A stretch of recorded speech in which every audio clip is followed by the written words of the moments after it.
My name is Mahé-Stephenson. I'm 55 years old. My mother's Iraqi, my father was English. I have British and French nationality. I grew up in the UK. I arrived in France over 30 years ago. My mother is Iraqi and she went to a convent when she was a child, and in the convent there were French nuns. So she chose a French name for me and also for two of my sisters. Very few stories were passed down because my mother really cut off from her culture. She really never talked about Iraq when I was a child.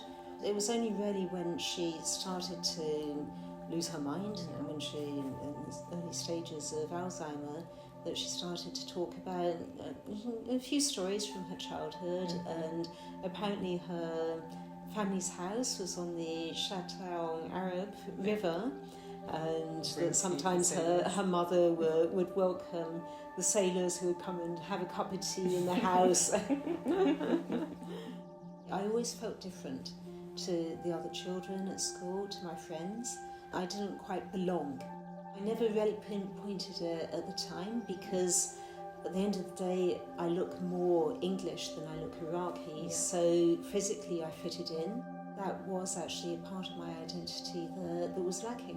When I was growing up I wasn't allowed to tell my friends or my friends' parents that my mother came from Iraq, even though they would ask me, so I would just say that she was English. But of course she didn't look English and she didn't sound English either. She always still has her accent. It was a total taboo subject. She would say that she was Italian or Spanish because that was more acceptable than being Iraqi. A lot of people didn't even know where Iraq was. Even to this day, a lot of people mix up Iraq and Iran. I have friends sending me messages about Iran, and I have to remind them that no, I'm not half Iranian, I'm half Iraqi.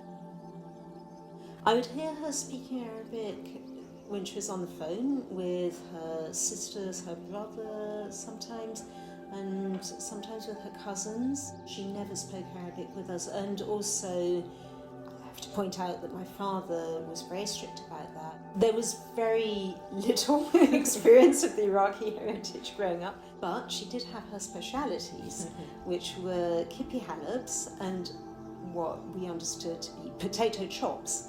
And that's a funny story because me and my sisters, we never understood why she would talk about potato chops. And it wasn't until recently when I went to an Iraqi restaurant that I saw on the menu, it's actually potato chab.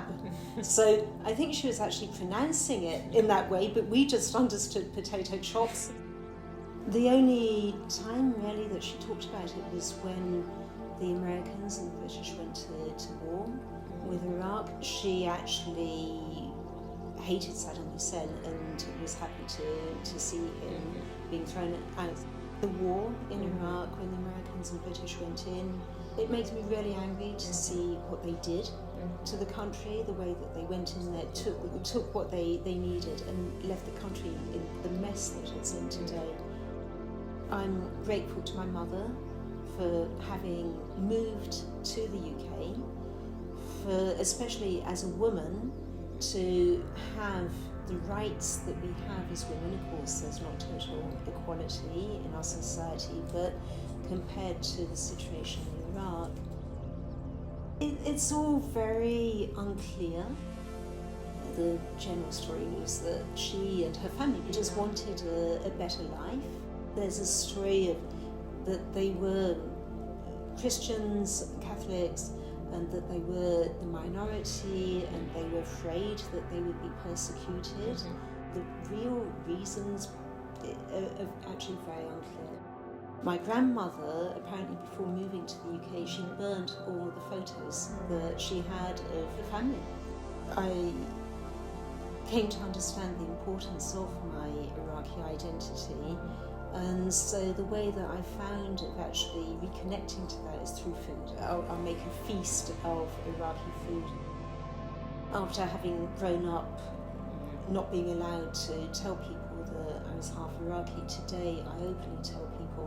When people are making racist remarks or talking about immigrants arriving in the country and taking the jobs of the French or the British.